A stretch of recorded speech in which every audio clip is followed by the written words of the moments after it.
first to hand over all the informations that should be endorsed or any detail that is relating to the next shift. After that, a staff should check the arrival list for the employee to know about the arriving guests or expected guests, time of the arrival, the type of room, and the type of payment.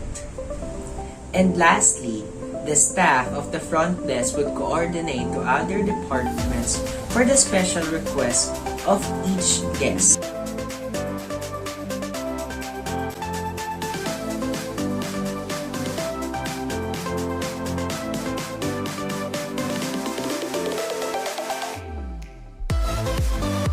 Normally, in a hotel, a staff would always check and review the arrival list.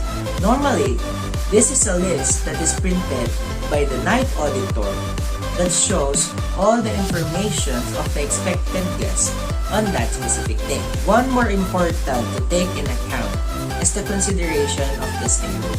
These are guests that want to extend their stay in your hotel.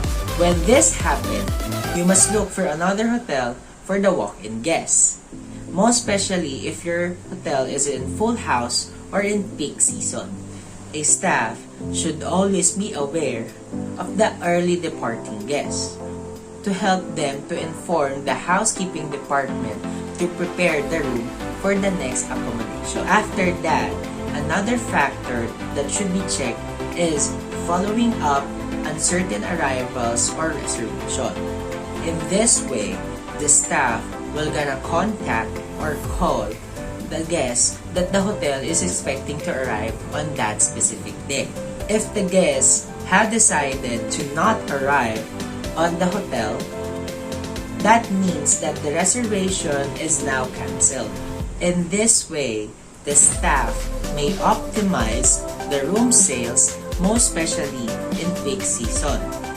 This is important to the organization because it helps the manager to optimize sale, helps the staff to review the reservation, and provide definite decision for the daily operation of the hotel.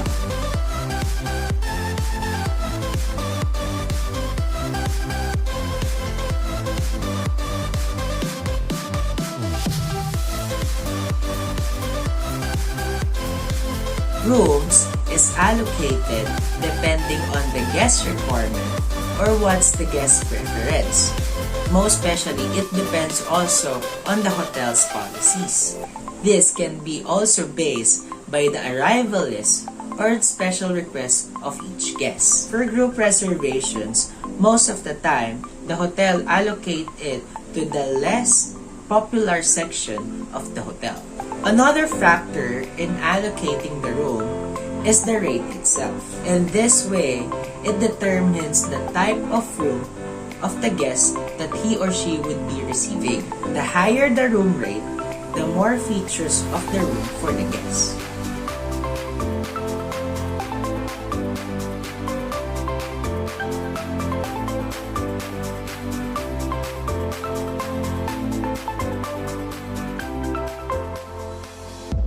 The staff of the front desk department would call the guests to confirm the reservation and that they would arrive on that same date.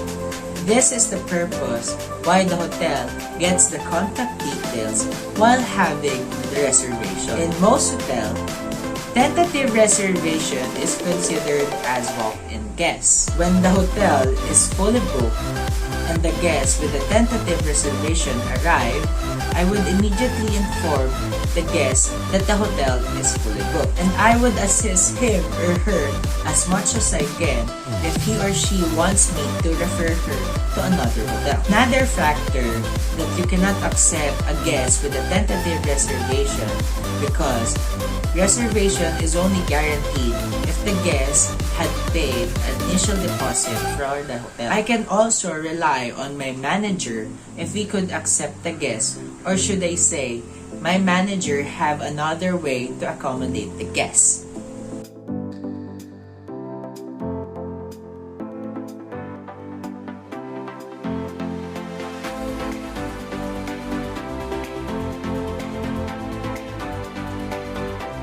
Arrivals list contains various informations that would be distributed to different kinds of departments and uniformed personnel, such as porter and concierge, housekeeping department, security department, and F&B department.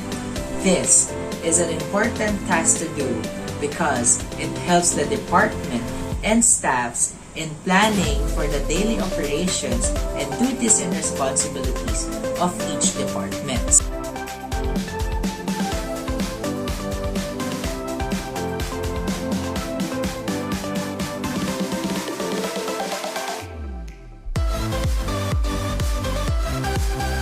The first thing in explaining the guest reservation is to state their name. This somehow shows sincerity and a way to confirm the correct spelling of the name of the guest if necessary. After that, you would mention the length of stay of the guest and the type of room they avail, and to be followed by the number of people that is included on the reservation and the mode of payment on how the guest would settle their accounts. Then, confirm and mention the special request of the guest if applicable. After confirming and mentioning the special request of the guest, the room rate is next.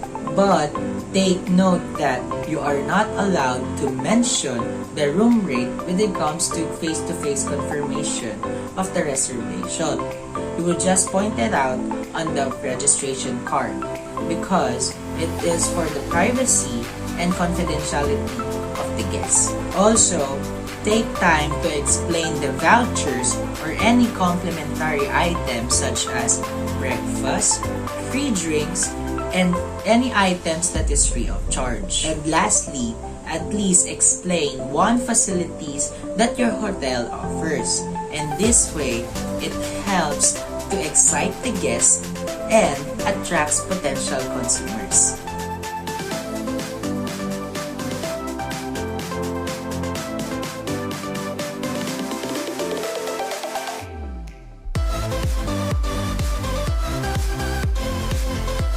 It depends on the situation. You cannot accept walk-in guests when it is peak season. Most hotels ask guests to provide initial deposit to confirm the reservation. Another is if the hotel is fully booked or don't have any available rooms for the guests. Another factor would be if the guest is blacklisted from the premises of the hotel, or he or she is not allowed to re-enter the hotel due to the things that he or she did on their previous stay.